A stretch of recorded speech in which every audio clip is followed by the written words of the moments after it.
Voilà, toujours dans le parc fermé, plutôt parc d'assistance de ce Rallye du Forêt 2025. Avec cette fois-ci, on va changer de catégorie puisqu'on va parler de VHRS, véhicule historique de régularité sportive, avec de futurs concurrents à la victoire. Alors, je vais laisser cet équipage se présenter, nom, prénom et puis votre statut. Alors, Marc Villet, pilote. Alors, Frédéric Nobile, copilote. Voilà, donc parlez-nous un petit peu de ce Rallye du Forêt. Qu'est-ce que ça représente pour vous, Rallye du Forêt ici à Saint-Étienne, au départ Geoffroy Guichard? Alors moi ça va être ma 3e participation, je sais plus les années, mais je crois 2022, 2023 et puis cette année. Moi je suis content de faire Rallye du Forêt parce que habitant à Rive-de-Gier, c'est un rallye que je venais voir quand j'étais gamin. Donc ça fait plaisir d'y participer. Voilà. Alors on m'a dit que vous avez une particularité, c'est que vous êtes parfois à l'intérieur du stade, mais pas sur le terrain, autour pour nous montrer justement des images.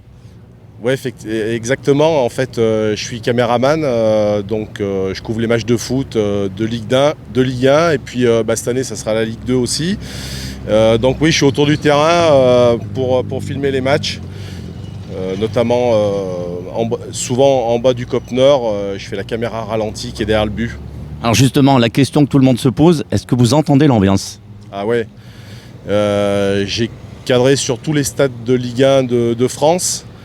Et celui où on est obligé de monter un peu plus le volume de notre casque, c'est Geoffroy Guichard. Ça va faire plaisir aux téléspectateurs qui nous écoutent. Frédéric, vous allez copiloter, c'est une première? Alors moi c'est vraiment une découverte intégrale parce que c'est la première fois que je jouerai le rôle de copilote auprès de Marc. Donc c'est une super expérience et puis je découvre en même temps le monde de l'automobile, tout ce qui entoure les courses.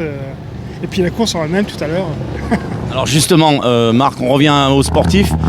Vous avez remporté plusieurs rallyes. Quel est l'objectif aujourd'hui?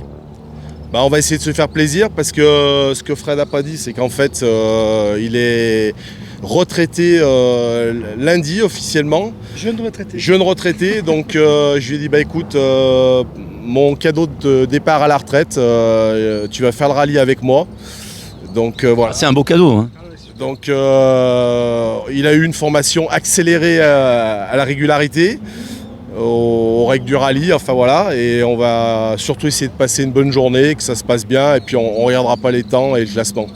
Alors justement Frédéric, comment on appréhende cette épreuve? J'avoue que j'ai un peu de stress, et puis je vais faire de mon mieux, parce que je n'ai pas envie de mettre Marc en difficulté. Mais encore une fois, comme c'est une première découverte, je ne sais pas du tout...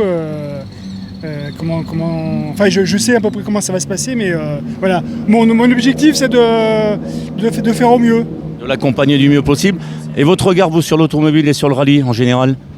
C'est super, je vois que l'ambiance est très très bonne. Et puis je vois que les rapports sont très simples avec les pilotes. Tout de suite, on les met dans l'ambiance et ça, c'est vraiment très sympa. Bon, merci beaucoup, bon rallye à vous et puis on se retrouve pour l'arrivée. Oui, on espère. Merci.